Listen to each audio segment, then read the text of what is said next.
Donc, monsieur le sénateur, mesdames et messieurs les conseillers départementaux, mesdames et messieurs les conseillers départementaux représentant le président du département, Germinal Perrault. J'ai pas oublié, Régine. Voilà. Monsieur le président de la communauté de communes du Terrassonnais, monsieur le président de la communauté de communes du pays de Fénelon, mesdames et messieurs les maires et adjoints, mesdames et messieurs les représentants de la gendarmerie, du centre de secours, mesdames et messieurs les élus, mesdames et messieurs les chefs d'entreprise, mesdames et messieurs les présidents d'associations, mesdames et messieurs, chers amis. Comme chaque année, c'est un grand plaisir de vous retrouver toujours aussi nombreux pour notre traditionnelle cérémonie des vœux. C'est d'autant plus un plaisir que cette année, nous avons longuement hésité à maintenir ce rendez-vous annuel. Vous le savez, je ne vous apprendrai rien, notre pays traverse une période particulièrement difficile. À la crise économique, sociale, agricole et environnementale que nous connaissons depuis ces dernières années est venue s'agréger une instabilité politique que nous n'avions jamais subie jusqu'alors. Les institutions traditionnellement garantes de nos équilibres sont aujourd'hui remises en question. Les fractures sociales déjà présentes se sont amplifiées et une partie grandissante de nos concitoyens se sentent abandonnés ou déconnectés des décisions prises par des personnes qui sont très loin de nos réalités quotidiennes. Force est de constater que les craintes d'hier sont devenues les réalités d'aujourd'hui. Force est de constater aussi que nous n'avons pas dû nous faire suffisamment entendre, puisque tout ce qui survient, je dis bien tout, nous l'avions vu arriver ces dernières années.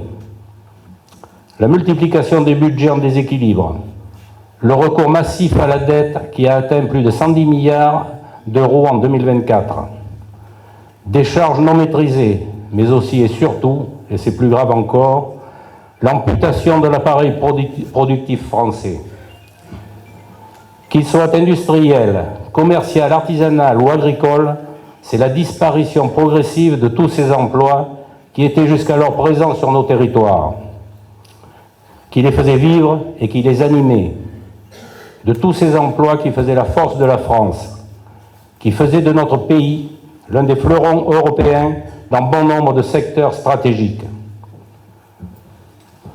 Tous ces emplois d'où ont-ils disparu? De nos zones rurales, évidemment, de cette France dite périphérique que nous habitons et que nous occupons, de ces territoires très éloignés des grandes métropoles et qui pourtant regorgent de richesses. Dernier exemple en date, et qui nous touche particulièrement, c'est bien sûr celui des papeteries de Condat, qui il y a un an, presque jour pour jour, connaissait un plan social d'ampleur, privant 174 salariés de leur emploi. Vous me permettrez ce soir d'avoir une pensée pour eux, pour les sous-traitants qui sont impactés, pour tous ceux qui vivent encore dans l'incertitude du lendemain. Leur histoire, c'est aussi la nôtre, celle de notre territoire qui vit ce sentiment profond de déclassement et qui malheureusement pousse certains d'entre nous à se retourner vers des chimères politiques. Car oui, aujourd'hui, nous ne parvenons plus à faire cohésion, à faire en sorte que l'ensemble des Françaises et des Français puissent se sentir pleinement intégrés à notre nation, à faire en sorte que chacune et chacun d'entre nous puisse trouver sa place dans la République, que chacune et chacun d'entre nous puisse ne pas avoir le sentiment d'être déclassé.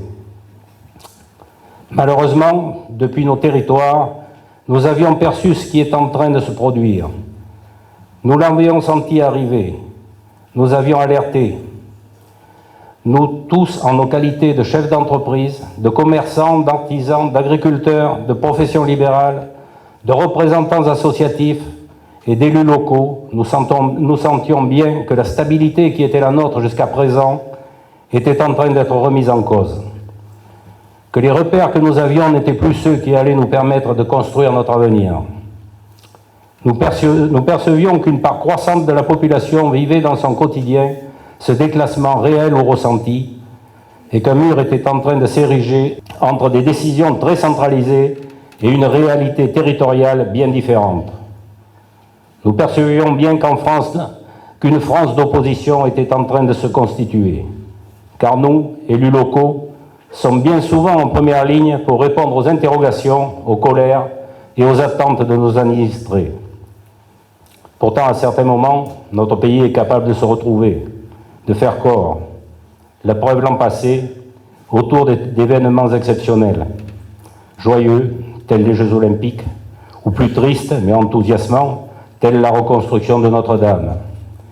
Mais réduire aujourd'hui notre posture et notre discours à celui de donneur de leçons ou de Cassandre sur le retour ne serait que stérile et rajouterait de la confusion à l'incompréhension. Car pendant ces années où nous percevions les difficultés que nos territoires rencontraient, nous ne nous sommes pas contentés d'attendre et de constater. Pendant ces années, nous n'avons pas fait qu'alerter. Pendant ces années, nous avons agi. Nous avons choisi de rester maîtres de nos destinées. Nous avons décidé d'œuvrer en faveur de notre attractivité en 2024. Nous avons décidé tout au long de cette année de travailler d'arrache-pied pour Terrasson, pour faire de Terrasson cette cité qui désormais est connue et reconnue pour la qualité de ses services, pour la qualité de ses infrastructures, pour son cadre de vie et la diversité de son offre commerciale, car oui, Terrasson est reconnue. Quelle ville de notre strate peut se targuer de disposer d'un tissu d'équipements sportifs permettant la pratique individuelle et collective, en intérieur comme en extérieur, pour un large panel de sports, d'une offre d'équipements culturels de premier plan, de modes de garde du jeune enfant et de soutien à la parentalité, d'un réseau d'établissements scolaires allant de la petite section de maternelle jusqu'à la terminale, d'infrastructures de loisirs riches et variées, d'un tissu commercial complet, de services de santé en nette amélioration, bien qu'il y ait encore des manques, globalement d'une offre en service public cohérente et diversifiée. Mais pour autant, rien n'est jamais acquis, et notre devoir est de préserver ce qui existe, de le structurer, de le moderniser et de l'amplifier. En 2024, nos axes de travail étaient simples mais clairs. La sécurité publique, le quotidien des Terrassonnaises et des Terrassonnais, le cadre de vie et l'attractivité de notre ville. Alors nous avons investi près de 3 millions d'euros de notre budget dédié aux projets structurants de la ville. Pêle-mêle, ce fut bien sûr l'agrandissement de notre gendarmerie, à laquelle nous avons consacré plus d'1 million d'euros cette année. C'est très clairement un investissement dont nous sommes particulièrement fiers, car il nous permet non seulement d'installer durablement de nouveaux militaires à Terrasson, dans des conditions d'hébergement très satisfaisantes, mais il nous permet aussi de recycler une friche qui était délaissée depuis de nombreuses années. C'est un très beau projet que nous avons conduit main dans la main avec les services de la gendarmerie. C'est bien la preuve aussi que les collectivités peuvent se mobiliser aux côtés de l'État sur des opérations d'envergure au plus proche des administrés. Ce fut aussi l'extension et la réhabilitation de notre poste de police municipale pour près de 130 000 € que nous avons conduite en 2024. Au-delà de l'amélioration substantielle des conditions de travail de nos agents, c'est aussi la poursuite des actions que nous avons engagées sur ces dernières années en faveur de la sécurité publique qui doit être mise en avant. En nous dotant de locaux professionnels rénovés, nous nous offrons la perspective de pouvoir faire encore plus pour le calme et la sérénité de notre ville. Nous nous permettons d'envisager l'installation de dispositifs de vidéoprotection de l'espace public dès 2025. Celui-ci sera, dans un premier temps, déployé dans les espaces les plus passants. Et il devra pouvoir nous prémunir contre certaines formes de délinquance de circonstance. Au-delà de la sécurité, c'est aussi le quotidien et le cadre de vie qui nous ont mobilisés cette année. Pour les loisirs et le sport, nous avons choisi de lancer la réfection de la salle de tennis de table. Avec un budget global de 380 000 €, dont près de 60 000 ont été exécutés en 2024, nous avons pour ambition de faire de cette salle de sport un espace complètement rénové, isolé et adapté à la pratique du tennis de table. En effet, cette salle est non seulement le siège de notre club dont les résultats sont tout à fait remarquables, mais aussi un lieu dédié aux scolaires du primaire et du secondaire. Il nous apparaissait essentiel d'y apporter une attention toute particulière. Au premier semestre 2025, nous serons heureux de la présenter au grand public et d'inaugurer comme il se doit. 2024, c'est aussi un programme de voirie ambitieux et conséquent que nous avons souhaité conduire en y consacrant plus de 450 000 €. Faire en sorte que l'espace public soit de qualité, sécurisé et esthétiquement valorisant et demeure une priorité pour Terrasson. Entre ville et campagne, nous sommes intervenus sur tous les secteurs pour aménager, sécuriser et maintenir en bon état. Si l'on ajoute à notre programme voirie les budgets mobilisés pour l'assainissement pluvial, la sécurité ou encore l'éclairage public, nous atteignons presque 600 000 € de crédits mobilisés pour garantir aux Terrassonnaises et aux Terrassonnais un haut niveau d'équipement public. Mais Terrasson, ce n'est pas que de l'investissement. Terrasson, c'est aussi du service public, du service au public. Ce terme est loin d'être galvaudé, il est même essentiel. Alors que nos zones rurales sont frappées depuis plusieurs années par la désertification des services publics, nous avons fait le choix à Terrasson de maintenir ce haut niveau de service. C'est parce que la commune est désormais la dernière entité de stabilité vers laquelle les habitants d'un territoire peuvent se tourner que nous avons choisi en 2024 de confirmer ces services. Entre notre piscine municipale, qui a accueilli cette année pour la première fois plus de 10 000 baigneurs et qui a permis à plus de 500 élèves du primaire et près de 200 collégiens d'apprendre à nager, entre notre école des sports, qui a proposé à 50 enfants des activités sportives et variées chaque mercredi de l'année scolaire, entre notre offre culturelle qui s'articule autour de la médiathèque, qui, bien au-delà du simple prêt d'ouvrage, propose une pluralité d'actions en faveur du grand public et du jeune public, du cinéma, qui propose une offre généraliste et exigeante tout au long de l'année, auprès de 25 000 spectateurs, de notre centre culturel, dont la gestion a été reprise en régie et qui assure la programmation en salle et hors les murs pour tous les publics, mais aussi les scolaires, ou encore de notre maison du patrimoine, qui désormais a pleinement trouvé sa place dans notre paysage et qui est devenu un véritable lieu ressource pour la mémoire de notre Terrassonnais. Notre panel de services, c'est également notre action en faveur de l'enfance et de la jeunesse. Une offre variée, une offre plurielle qui intègre la maison de la petite enfance où chaque année, près de 100 enfants sont accueillis, qui intègre aussi notre relais parents-enfants qui se déploie rive gauche et rive droite de la ville pour offrir un espace de socialisation et d'écoute aux jeunes parents, qui intègre également l'espace jeunesse qui propose chaque année durant les vacances scolaires un programme d'activité aux adolescents, qui intègre aussi et surtout nos 3 écoles maternelles et notre école élémentaire qui accueille près de 450 enfants. Parce que le service est aussi agir auprès des plus précaires, Terrasson a fait le choix de proposer une action sociale volontariste et respectueuse en créant et en gérant une épicerie sociale, en accompagnant la difficulté du quotidien par des dispositifs d'aide, en soutenant les Terrassonnaises et les Terrassonnais qui en ont besoin pour qu'ils puissent retrouver leur dignité. Mais le service public, c'est aussi toute l'action que notre commune conduit au quotidien. C'est l'entretien de l'espace public, c'est l'accompagnement dans les démarches d'état civil, c'est le conseil dans les projets d'urbanisme, c'est la réponse aux sollicitations des administrés pour toutes les questions de la vie courante, puisque la commune est et restera la collectivité de terrain vers qui nous aimons nous tourner. Sans oublier bien sûr les différents services apportés par la communauté de communes. Terrasson, c'est tout cela, c'est une ville qui avance, c'est une ville qui accompagne, c'est une ville qui soutient et qui protège. J'en entends même certains qui disent que Terrasson est riche. Je leur réponds qu'ils ont raison. Terrasson est riche de sa diversité. Terrasson est riche de ses équipements, de ses infrastructures.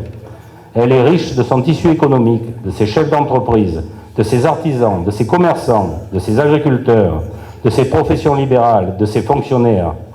Elle est riche de son tissu associatif, de toutes ces femmes, de tous ces hommes qui quotidiennement font de notre ville ce qu'elle est et ce qui constitue son essence. L'action de la ville est certes importante, elle concourt à cette richesse. Mais il ne faut jamais oublier que cette richesse a un coût. Chaque décision prise, chaque projet engagé, chaque euro dépensé a été réfléchi, pesé, car nous savons que ces ressources viennent avant tout des contributions de chacune et chacun d'entre vous.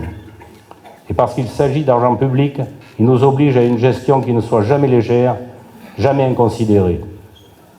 C'est le choix que nous avons fait depuis toujours, celui de rationaliser la dépense, celui de ne pas endetter la ville, celui de ne pas dépenser plus que ce que nous avions, celui de ne pas faire peser sur les usagers des services ou sur les contribuables nos choix de gestion. En revanche, et comme vous le savez, les collectivités doivent aujourd'hui faire face à des contraintes budgétaires sans précédent. Les subventions se réduisent, les accompagnements extérieurs s'amenuisent, les charges augmentent et les attentes légitimes de nos concitoyens restent élevées. Nous sommes donc confrontés à un défi majeur, maintenir, voire améliorer la qualité des services publics tout en maîtrisant nos dépenses. Mais soyons clairs, il ne s'agit pas simplement d'équilibrer un tableau comptable. Il s'agit de préserver ce qui fait l'âme de notre commune, ce qui nous unit et nous soutient au quotidien. Les services à la population sont le cœur battant de notre territoire. Il est hors de question de les sacrifier. Alors comment y parvenir, me direz-vous? Le constat est simple, la tâche est complexe. Le choix que nous faisons devant vous ce soir, c'est celui de la rationalisation et non du renoncement. C'est celui de la priorisation de nos dépenses, du maintien de ce qui est essentiel au service public pour mieux pouvoir écarter l'accessoire. C'est celui aussi de l'avenir, de la dépense d'aujourd'hui qui nous permettra de faire des économies demain.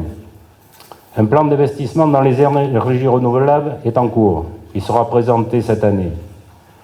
Vous l'aurez compris, 2025 va nous obliger à faire des choix qui seront difficiles, mais des choix que nous ferons en responsabilité et en conscience. Nous serons contraints de limiter la dépense publique pour être certains que les générations à venir n'aient pas à subir des erreurs de gestion. Je ne vous cache pas que cet exercice ne sera pas simple, mais il sera guidé par une seule ambition, préserver notre qualité de vie et garantir l'équité entre tous. Une chose est certaine, nous nous refusons, comme nous nous y sommes toujours refusés, à taxer, faire payer ou endetter. Il est vrai que tout ce dont je viens vous parler ce soir n'est pas très enjoué. J'aurais préféré vous tenir un tout autre discours. Mais cette réalité, c'est celle que nous connaissons en tant que collectivité et c'est celle que vous connaissez en qualité d'administré. Vous tenir des propos déconnectés aurait été plus aisé, mais je ne pense pas que cela aurait été plus responsable. D'aucuns ne se privent pourtant pas de le faire. Ils savent promettre, ils savent discourir, ils savent dire sans compter, ils savent parader, mais ils savent surtout avoir des solutions et des propositions sans avoir la moindre connaissance des enjeux et des responsabilités. Laissons-les faire. Je sais que la réalité est souvent juge de paix. Pour autant, rationaliser nos dépenses, réinterroger notre fonctionnement ne nous empêchera pas d'agir. Des projets, nous en avons en 2025. Des investissements, nous en conduirons à l'occasion de cette nouvelle année. Au premier rang, ce sera bien sûr le dossier de l'EHPAD, que nous nous attacherons à finaliser. Ce projet est essentiel pour notre ville, et nous en parlons depuis si longtemps. Essentiel pour nos aînés, essentiel pour les agents qui accompagnent chaque jour les personnes accueillies. Nous le mènerons à bien cette année. Beaucoup d'entre vous le savent, un aléa est venu contrarier le calendrier initial que nous nous étions fixés. Mais quel projet d'envergure ne nécessite pas d'être recalibré, d'être repensé? Alors nous avons retravaillé, nous avons recherché des solutions et nous les avons trouvées. Et ici, ce soir, je prends l'engagement devant vous que l'ensemble des études et consultations seront conduites cette année afin que nous puissions envisager la pose de la première pierre de l'EHPAD en 2026. En 2025, nous aurons aussi le projet de création de la Maison de la Musique pour doter la ville d'un espace dédié à la pratique musicale. C'est une corde, si je puis dire, qui manque à notre arc et nous avons la volonté de promouvoir l'expression musicale sur Terrasson. Le sport ne sera pas oublié puisque nous travaillerons aussi à la réfection de la tribune du stade André Baudry, mais également sur les infrastructures dédiées au foot. Et puis bien sûr, je vous l'ai déjà dit, 2025 nous conduira à décliner un schéma directeur autour du développement durable, autour des énergies renouvelables, autour de l'adaptation de notre ville aux enjeux de demain. C'est pour préparer l'avenir de Terrasson que nous investirons cette année. Avant de clore ces quelques propos, et pour terminer sur une note positive, je tiens à exprimer au nom de toute l'équipe municipale ma plus profonde gratitude envers celles et ceux qui œuvrent chaque jour pour Terrasson. Merci à l'État qui nous a toujours soutenus dans nos projets et qui, j'espère, continuera à le faire. Merci au conseil départemental qui, lui aussi, malgré ses difficultés, a toujours répondu présent pour nous accompagner. Merci bien sûr à nos agents municipaux qui s'investissent avec professionnalisme et dévouement pour faire vivre notre ville. Merci aux forces de l'ordre, aux pompiers, aux membres des associations, aux bénévoles, aux entrepreneurs, aux commerçants, aux agriculteurs, aux professions libérales qui apportent une richesse unique à notre territoire. Vous êtes les piliers de notre vie locale. Merci aux élus qui, par leur engagement quotidien, permettent de concrétiser les ambitions que nous portons ensemble pour notre commune. C'est grâce à vous tous que nos projets prennent vie, que nos idées deviennent des réalisations concrètes et que notre commune reste dynamique, solidaire et tournée vers l'avenir. À l'aube de cette nouvelle année, je veux vous renouveler notre engagement, celui de continuer à travailler avec vous, pour vous et à vos côtés. Ensemble, nous relèverons les défis et ensemble, nous poursuivons notre mission, bâtir un avenir meilleur pour notre territoire et pour les générations à venir. Aujourd'hui, nous avons fait, demain, il reste encore plus à réaliser, mais soyez assurés que vous pourrez compter sur nous comme je sais pouvoir compter sur vous. Permettez-moi, pour terminer, de citer Antoine de Saint-Exupéry. « Fais de ta vie un rêve et d'un rêve une réalité. Je vous souhaite de rêver, je vous souhaite d'être assez déterminés et confiants pour réaliser vos rêves. Je vous adresse à toutes et à tous, ainsi qu'à vos proches, mes vœux les plus sincères pour cette nouvelle année. Que 2025 soit une année de bonheur, de santé et de réussite. Que cette année soit également marquée par l'entraide, la solidarité et l'espoir. Bonne année à tous et vive Terrasson, la Ville-Dieu. Je vous remercie.